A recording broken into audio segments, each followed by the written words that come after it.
Good morning, everyone. Welcome to my channel. Glad to see you again.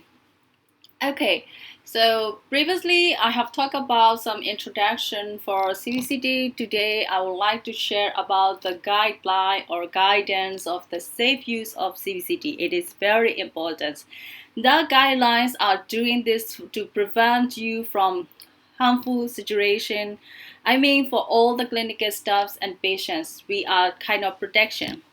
This guideline is from the UK official website and they are still using it. It was published in 2010 and it was updated in 2015. So I will put the link below and you can check what is the guideline. I wish I could have a guideline in my country. I'm not sure they are hiding somewhere else. I don't know in my country. So I have to use from UK guidelines. So I will put the link below and you can click it and then you can check all of their guidelines.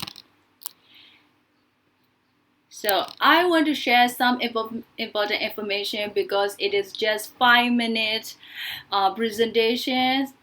I think I want to present what is important for me and for you and everyone. We may have a different point of view, whatever it is. I hope it will get something to you. So what I will presented this table because X-ray radiation. Radiation is important. When you take a panoramic radiograph, you're going to have a 24 microsievert. We can put it as 1, so because we are going to compare with CBCT and CT. If you use a small volume of CBCT, small volume means you're taking 3 or 4 teeth or 1 segments, not all maxilla or mandible, just a small area. You're gonna get 2 times higher than the panoramic X-ray or 27 times higher than the panoramic X-ray. Radiation dose is high. These all depends on the device that you choose. That's why choosing the device is very important. Choosing the protocol is very important to control the radiation. When you take a large FOV, large volume, you're going to have a 3 times higher than the panoramic or 45 times higher than the panoramic. As I said before, it all depends on exposure time, currents, and the device protocol that you choose. If you choose CT scan, you're going to have 22 times higher than panoramic or 88 times. That's too much. So to protect all of the clinical staff and patients, they are making the guideline and they said that every clinical staff have to train at least those hours. You can train as much as you want, but at least that hour. They have a curriculum and you can check it out. And then you will put comment below for every new information that you want to add in this slide. I will point out some important clinical application for CBCT. In 2012, Harris published guidelines that will cover the clinical application. So I'm going to talk about clinical scenario that can benefit by the use of CBCT.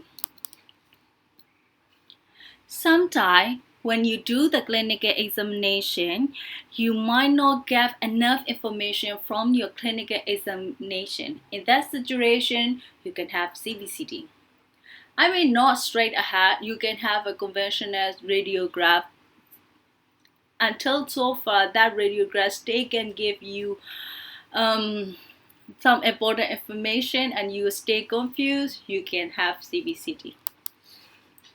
If you want to prevent some important anatomical structure during surgery, you will check with CBCT images.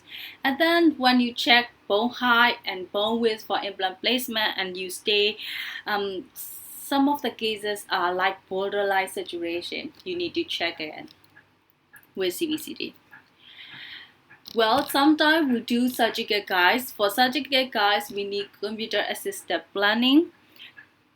So we're going these for implant positioning. In that case, if you plan to do the surgical guide, you need his CBCT. There are a few recommendations for clinical scenario. Sometimes we need bone graft, right? So in that kind of bone graft procedure, we will need a CBCT.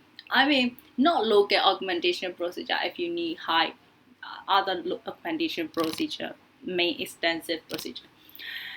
For sinus augmentation, after we check with panoramic radiograph, we might think that the bone height is just small and it's not enough for implants, so you plan to make a sinus lift. However, the dimension of the panoramic radiograph, it is 2 dimension, and you wouldn't know how much accurate height of the bones you will get it. So your decision might be vary if you know how much bone you have exactly.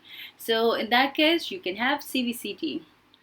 Sometimes operator might want to do special techniques like destruction osteogenesis or zygomatic implants. You can check with CBCT. As I said before, if we are planning computer assisted planning for surgery, you definitely need CBCT. Well, complication. We can avoid complication in our lifetime. They are going to have a complication anyway. If you want to check your post-operative complication like nerve damage or sinus perforation, you need to check with CBCT straight ahead.